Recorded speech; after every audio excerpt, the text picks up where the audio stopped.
Pemirsa, Selios baru saja merilis penelitian memaparkan potensi penerimaan pajak dari berbagai sektor. Yang menjadi pertanyaan, lalu dari mana potensi penerimaan pajak tersebut? Kami akan membahasnya bersama dengan Bapak Media Askar Wahyudi selaku Direktur Kebijakan Publik Selios. Selamat pagi Pak Media.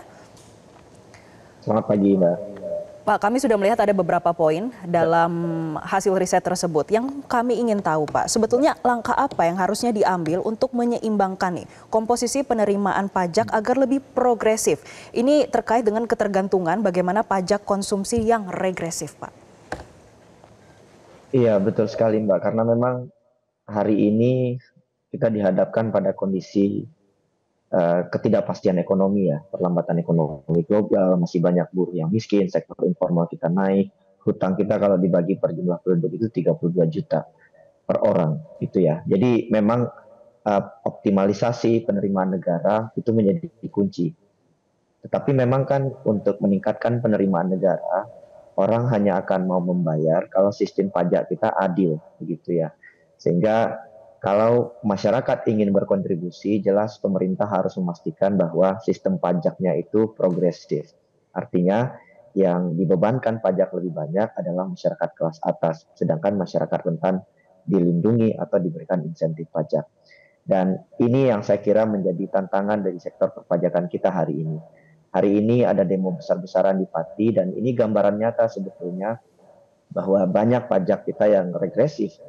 Jadi di Pati misalkan gimana logikanya PBB naik 250% saat ekonomi sedang sulit dan itu memukul masyarakat kecil. Jadi kami melakukan studi bahwa banyak sebetulnya pajak-pajak alternatif yang bisa dioptimalkan oleh pemerintah. Jadi kami menganalogikan judul studinya itu jangan menarik pajak seperti berburu di kebun binatang. Artinya ada komponen-komponen lain di luar tadi yang sudah disampaikan ya Mbak, selain pajak kripto dan lain-lain, yang saat ini sebetulnya bisa dioptimalkan oleh pemerintah untuk mendorong penerimaan negara. Jadi kami melihat setidaknya ada 10 pajak alternatif lainnya, mulai dari Baik, pajak apa saja kekayaan, Pak? Untuk pajak 10 karbon. alternatif lainnya boleh langsung disampaikan, Pak. Iya, jadi kita bisa mendorong pajak kekayaan pada 50 orang terkaya, itu jumlahnya 81 triliun. Ada pajak karbon, pajak windfall profit tax dari sektor ekstraktif, pajak atas penghilangan keanekaragaman hayati, kemudian juga pajak digital, ada pajak warisan juga yang bisa dioptimalkan, termasuk juga pajak kepemilikan rumah ketiga, pajak capital gain, dan juga pajak dari cukai minuman berpemanis. Dan di studi juga kami hitung satu persatu, Mbak, dan itu kalau kita total, itu jumlahnya bisa mencapai 524 triliun. Dan yang lebih penting lagi, skema pajaknya tidak double counting dan Baik. bisa bersifat progresif.